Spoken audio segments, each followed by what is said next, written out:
caso. Está con nosotros aquí en estudios el doctor Fernando Ugaz, abogado penalista y especialista en temas de lavado de activos. Justamente esta es la investigación que se le sigue a la primera dama Nadine Heredia. Doctor, ¿cómo está? Bienvenido a RPP. Muy agradecido a los televidentes, muy agradecido, Diana, por la invitación. Doctor, lavado de activos, ¿por qué incluir a la primera dama en esta investigación? Si bien el fiscal Juárez Atoche ha señalado una serie de pruebas pasando por una carta que todavía se tiene que determinar su veracidad de la misma, aunque muchos ya la están descalificando, pero no ha sido la única agravante, sin embargo, en esta investigación que además ha pedido un pedimento de salida también de Nadine Heredia. Por supuesto, en realidad la carta aparentemente es un tema anecdótico, es un tema circunstancial. Acá ha primado otros elementos, lo que ha considerado el fiscal Atoche son de dónde sale el dinero del 2006 y del 2011. ¿Cuál es el origen de estos montos para que se pueda verificar una fuente ilícita? Y el fiscal Atoche describe que estas fuentes vendrían por intermedio de algunas empresas brasileras, algunas empresas venezolanas, y luego el detalle lo ha recogido con las agendas. Definitivamente que el fiscal Atoche tiene ya un caso mucho más armado para principalmente el tema de las elecciones del 2011, ¿no? ¿Por qué pedir, sin embargo, el impedimento de salida? Nadine Heredia ha calificado de extrema esta medida, pero por otro lado también se sabe que no se conocen los detalles de más de 4,5 millones de soles que ingresaron al Partido Nacionalista justamente para la campaña del ahora presidente Ollanta Humala. Y esto se suma que también la familia está dentro de este mismo proceso. Bueno, en realidad hay dos formas como enfrentar este tipo de consultas que siempre se me hace, ¿no? Lo primero es históricamente.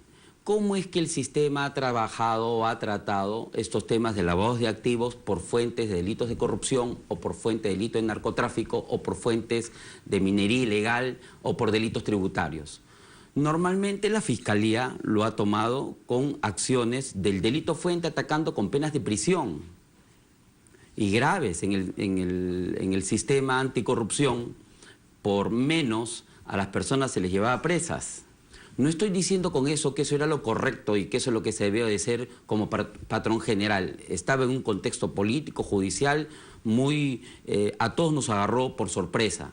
Pero lo cierto es que en realidad la señora Nadine Heredia, nuestra primera dama, me parece que es una medida adecuada la que se ha dado en relación a la señora Nadine, viéndolo en la perspectiva histórica. Ahora, uno revisa la formalización de la denuncia y obviamente que no existe una motivación especial por la cual se le tenga que brindar ese impedimento de salir del país. O sea, en blanco y negro, en realidad el juez, desde mi perspectiva, le ha hecho la tarea al fiscal.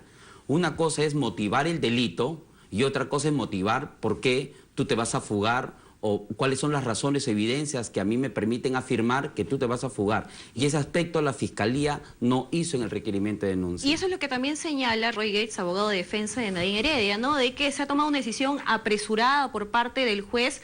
Claro, no quiso decir que se está hablando de presión política, pero está señalando que esta decisión ha respondido a otros fines, ¿no? Entonces, si nos vamos al supuesto, doctor, de que se comprobara la falsedad de esta carta que el fiscal Juárez Atoche presentó, que sería de Hugo Chávez, y que se considera es la prueba más fuerte o real, ¿no? Se pretende decir que sería la real en contra de Nadine Heredia. ¿Qué podría pasar en ese caso? Bueno, estratégicamente en realidad, más allá de ser los juegos artificiales para la presentación de un caso de un fiscal, en realidad la carta me parece que no es lo relevante. Acá hay ya un tema menos cuadrado, principalmente para el tema del 2011, hay unos temas de agendas, hay un tema de registros bancarios, idas y vueltas, hay aparentemente un incremento patrimonial. Lo que sí considero yo es que a pesar de todo el tiempo que ha avanzado la investigación, me parece sí apresurado de impulsar un tema de lavado de activos sin antes haber determinado claramente el delito fuente. Se afirma que son dineros ilícitos venidos de Venezuela, se afirma que son dineros ilícitos venidos de Brasil, se afirma que hay empresas que se han servido, correcto, de intermediarios, pero la pregunta es, ¿cuál es el delito fuente? Y entonces esa pregunta me parece que es un tema claro que normalmente como tarea metodológica de todo fiscal debería siempre recurrirse. La última instancia me parece que es siempre el tema del lavado de activos. Siempre hay que recurrir por estrategia fiscal al tema del delito fuente para primero esclarecerla. Desde mi perspectiva, el fiscal, por lo menos el caso del 2011 lo tiene mucho más cuadrado que el de las elecciones del 2006. ¿Correcto? Porque eso sería depender mucho de material probatorio extranjero, el tema de la carta de Chávez, y ya sabemos todas las implicancias que esto puede tener.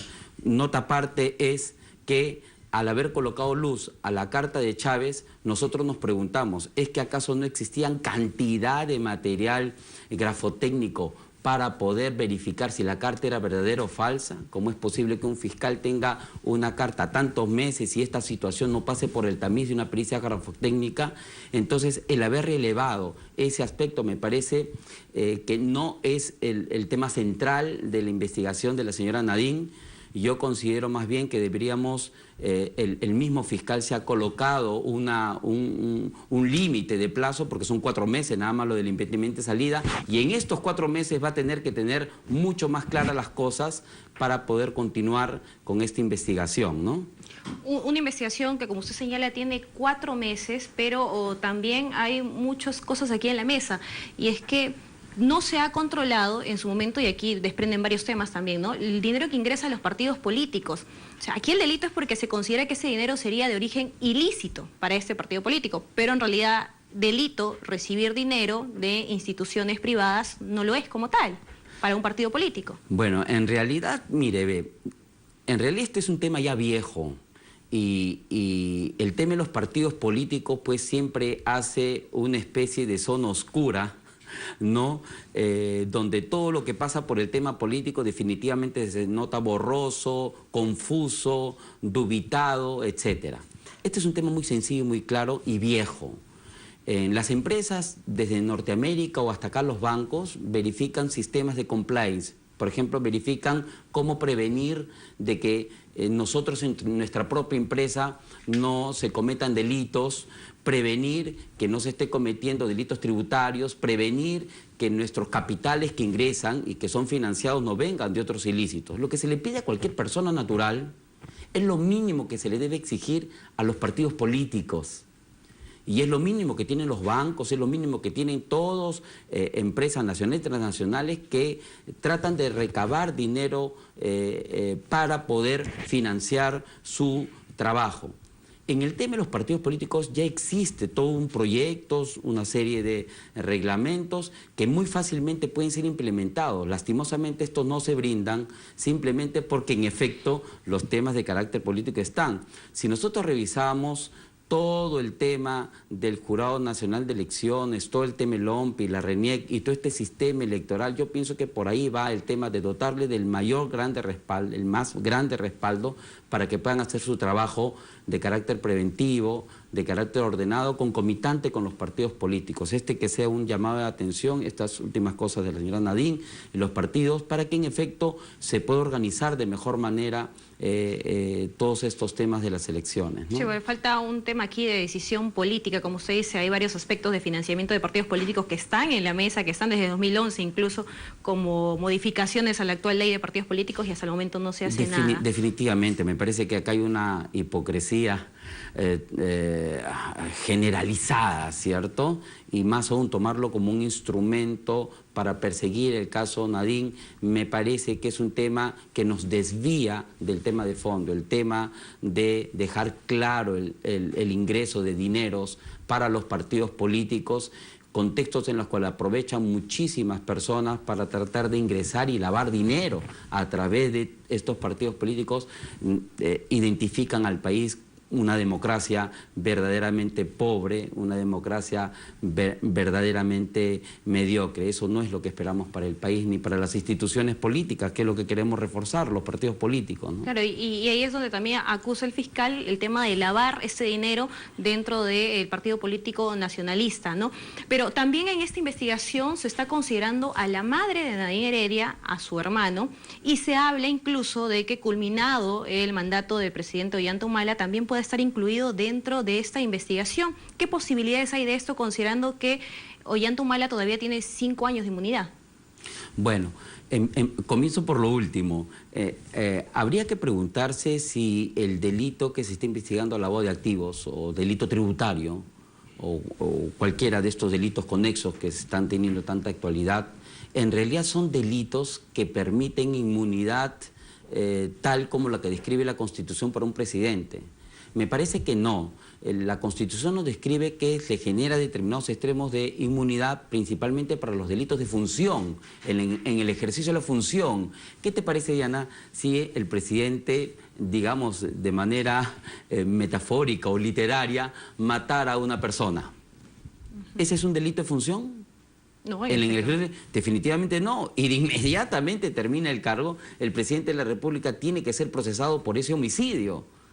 De tal manera que me parece que habría que revisar aún, y hay un tema todavía pendiente que no se ha puesto en bandeja, correcto, es el análisis de si el presidente de la República podría ser en el día 1 de salir de su gobierno llevado ya para que pueda responder ante la justicia, ante las investigaciones con respecto a ese extremo.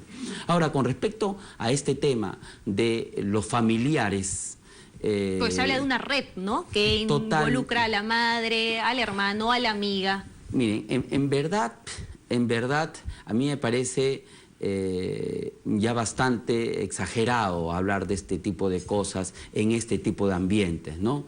Es más o menos lo mismo que se decía de la esposa de Vladimiro Montesinos o del amante de Vladimiro Montesinos, ¿no? Que decía que era parte de una red porque recibía regalos, obsequios o determinadas prebendas. En realidad hay que situar las cosas. En este caso, en el tema familiar normalmente, la familia muchas veces coadyuva, apoya para determinadas funciones que quiere comprender, digamos, en este caso la señora Nadine Heredia. Me parece que es un exceso, sí me parece que podría ser cómplice o coautor o instigador, cualquier grado de participación, pero principalmente los delitos fuentes. En este caso, por ejemplo, si estuviéramos hablando de un delito tributario, vendría a ser cómplice, partícipe de un delito tributario. Si estuviéramos hablando de cualquier otro delito, pero una cosa es colaborar o ayudar a un delito en concreto y otra cosa es coadyuvar a que se esté escondiendo, transformando, convirtiendo los dineros de un partido político ya para llevarlos a otro fin, comprar casas, muebles, mansiones y este tipo de cosas. Aparentemente este no es el caso en concreto y sí sería bueno cuadrarlo, ¿no? Porque en realidad ya todos estos procesos son una pena en sí, ¿cierto?